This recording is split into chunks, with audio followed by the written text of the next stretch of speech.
একজন সন্ত্রাসীর নাম সাজ্জাদ, সে ঢাকা থেকে চট্টগ্রাম পর্যন্ত সে সন্ত্রাসী কর্মকাণ্ড করে, তাকে গ্রেপ্তার করেছে পুলিশ বর্তমান সময়ে এই আমলে। তার তার স্ত্রী বলছে আরে ওকে কয়দিন ধরে রাখবে, কাড়ি কাড়ি টাকা দিয়ে ওর জামিন হবে, ও কয়দিন পুলিশ তাকে রিমান্ডে নেবে।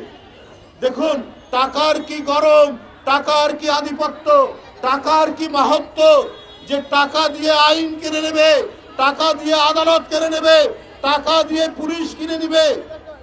এক সন্ত্রাসীর স্ত্রী বলেছে, আজকেই আমি খবরের কাগজে পড়ছিলাম, এটা কি, এইটা শেখ হাসিনার ফ্যাসিবাদী শাসনের এইটা একটা রেশ। ডক্টর ইউনূস সাহেবকে এটা তো প্রতিকার করতে হবে। এরা এখনো ধরা পড়ে না কেন, পড়েনি কেন?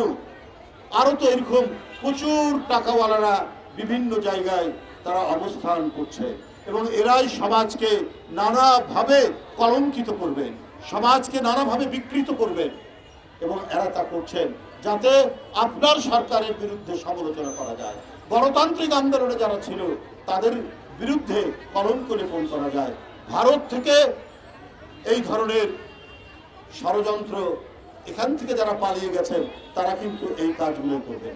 একজন ভদ্র মহিলা এখানে একটা চমৎকার বক্তব্য রাখছিলেন সংস্কৃতির উপর। আমাদের টেলিভিশনে যে নাটকগুলো দেখানো হয়, আমরা বিশেষ করে ভারতের যে নাটক আমরা এখানে দেখি বিভিন্ন চ্যানেলে, আমাদের ঠিকই বলেছে, আমাদের চ্যানেল অ্যালাউ করে না ভারতে। আমরা কত দুর্ভাগা, আমাদের বার্গেনিং ক্ষমতা এত কম যে আমাদের চ্যানেলগুলো ভারতে তারা প্রদর্শন করে না, কিন্তু তাদের চ্যানেলগুলো আমাদেরকে অবলীলায় আমরা গ্রহণ করি, আমরা সেগুলো দেখি। আমাদের এত শান্ত সুস্থিত এবং আমাদের সমাজ এত চমৎকার সমাজ, এখানে বাবা মা ভাই বোন আত্মীয় স্বজন নিয়ে আমাদের যে শান্তিময় এবং সৎ যে সমাজ, সেই সমাজকে বিকৃত করার জন্য আজকে যে সাংস্কৃতিক আগ্রাসন, যে কথাটি ভদ্রমহিলা বলছিলেন, একটা অত্যন্ত সত্য কথা, সেটা ক্রমাগতভাবে শেখ হাসিনা এটাকে আশকারা দিয়েছে। এইটা চলেছে কি, বাড়ির চাকরানির সাথে বাড়ির ছেলের সম্পর্ক, গাড়ির ড্রাইভারের সাথে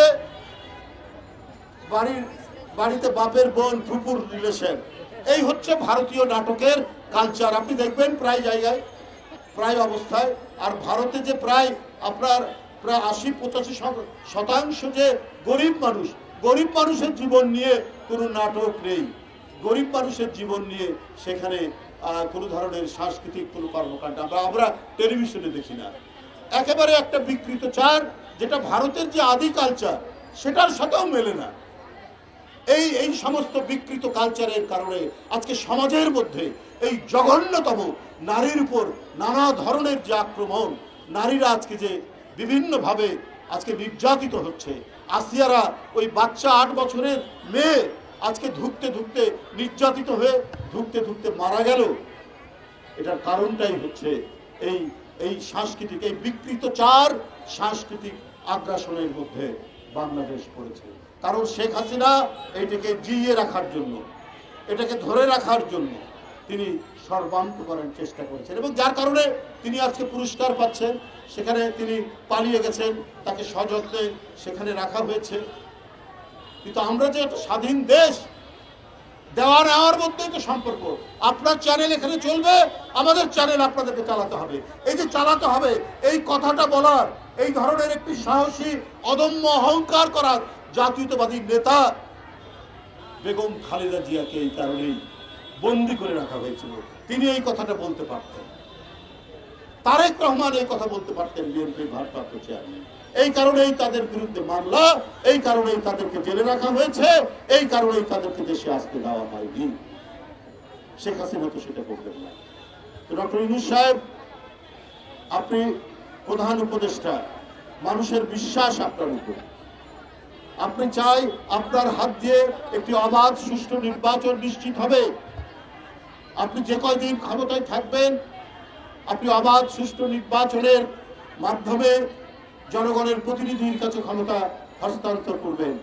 এই ধরনের একটা গভীর বিশ্বাস জনগণের। কিন্তু যদি গড়িমসি হয় তাহলে তো এটা ভিন্ন মাত্রা নেবে। আপনার এক উপদেষ্টা ছাত্রদেরকে বলছে, তোমরা যেভাবে তোমরা চালাচ্ছ আমাদেরকে, এইভাবে 5 বছর চললে পরে দেশ আরো সুন্দর হবে।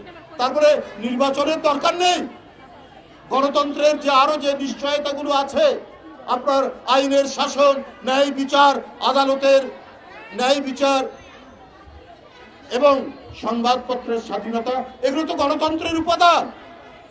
এই গণতন্ত্রের উপাদানগুলো কি ধ্বংস হয়ে যাবে?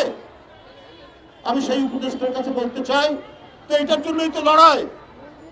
জুলাই আগস্টের যে আন্দোলন, চূড়ান্ত আন্দোলন, এটা তো 15 বছরের যে গণতন্ত্রকামী রাজনৈতিক দল বিএনপির নেতৃত্বে যে আন্দোলন করেছে তার তো চূড়ান্ত বহিঃপ্রকাশ। এটাকে আপনারা বিভাজন করছেন কেন? এই 15 বছরের মধ্যে ইলিয়াস নেই, সুমন নেই, চৌধুরী আলম নেই, অদৃশ্য করা হয়েছে। এদেরকে কেন করা হয়েছে?